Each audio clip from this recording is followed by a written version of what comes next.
Weapons are supposed to do one thing: work. But sometimes humans get too excited, too creative, too confident. Someone looks at a drawing and says, "This will scare the enemy." And yes, it looks scary, but looking scary and working properly are two very different things. Today is about weapons that promised fear, promised victory, promised domination, and then failed. Hard. Publicly. Embarrassingly. These weapons did not just lose battles, they lost dignity. Let's begin. Germany wanted the biggest tank ever made, so they built it. They called it Maus, which means mouse. Irony at its finest. This thing was enormous, heavier than most buildings, thicker armor than common sense. On paper, it was unstoppable. In real life, it barely moved.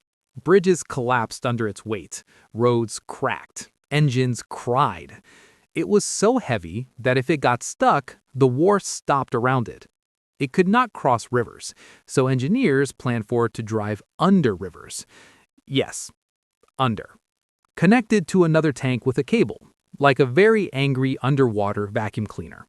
This was not warfare. This was plumbing. Only two were ever built. Neither saw real combat. The biggest enemy of the mouse was gravity.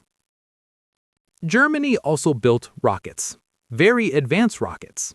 The V-2 rocket terrified cities. It arrived without warning. No sound, no defense.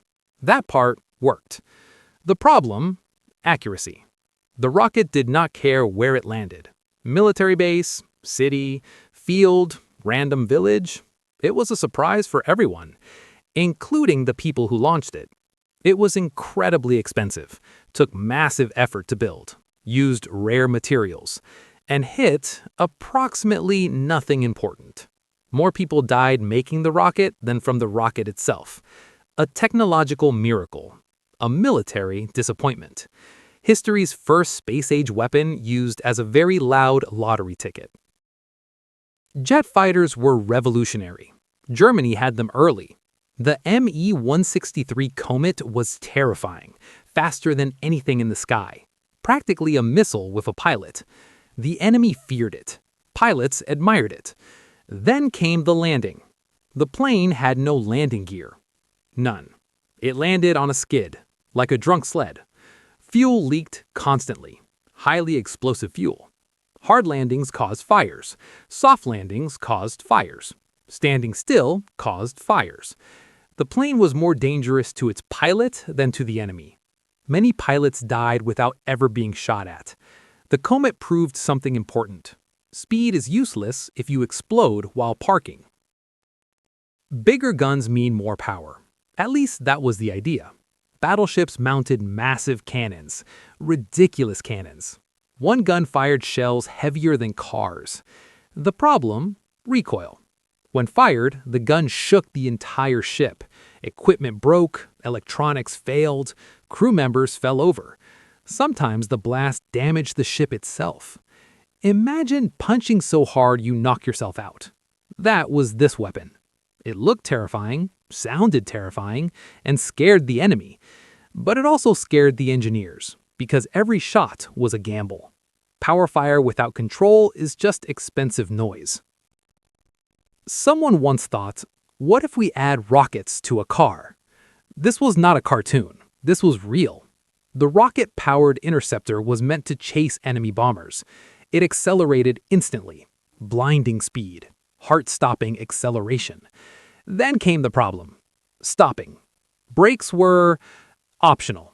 The car went very fast, then very wrong. Many test drivers crashed. Some never walked again. The weapon worked perfectly for the first 5 seconds. After that, physics took over. Speed is exciting, stopping is important. Yes, this was real. Engineers built a gun with a bent barrel. The idea was simple: shoot enemies without exposing yourself. The bullet disagreed. Bullets do not like turning. They really hate it. The barrel cracked, bullets shattered, accuracy vanished. Sometimes the gun hurt the person using it. It looked genius. It looked clever. It worked for about 3 shots. After that, it became modern art. Airships were once the future. Huge, silent giants of the sky. Huge, silent, terrifying to look at. The problem? Hydrogen. One spark, one mistake, one bad day. The Hindenburg disaster ended the dream instantly. The airship looked unstoppable, until it wasn't. In seconds, fire replaced fear. Technology died live on camera. Sometimes failure is so dramatic it ends an entire idea forever. Germany tried again, with an even bigger gun, the Schwer Zustave. This gun needed railway tracks to move, days to set up, thousands of crew. It fired massive shells over extreme distances. Once. Then logistics collapsed. Air attacks destroyed tracks, mobility vanished. The weapon existed, but the war moved faster. A gun that cannot move is just a monument. A very loud monument. Chemical weapons sound terrifying. Invisible death. Silent panic. Germany developed powerful nerve agents, extremely deadly, and then didn't use them. Why? Fear. Fear of retaliation, fear of accidents, fear of losing control. The weapon worked. Too well. It scared everyone, including their creators. Sometimes the failure is knowing you built something too horrible to use. Many terrifying weapons failed for one simple reason: timing. They arrived when the war was already lost. New tanks, new jets, new rockets. Amazing technology. Wrong moment. Wars aren't won by late surprises. They're won by boring reliability. History is full of terrifying weapons, giant machines, explosive ideas, brilliant engineering. But fear does not win wars. Function does. The most terrifying weapons often failed because they were too complex, too heavy, too ambitious. Simple tools used well beat terrifying tools used badly. And somewhere in history, an engineer stared at a broken weapon and whispered, "It looked amazing, though." And that is how failure is born. Looking terrifying is easy. Working properly is hard.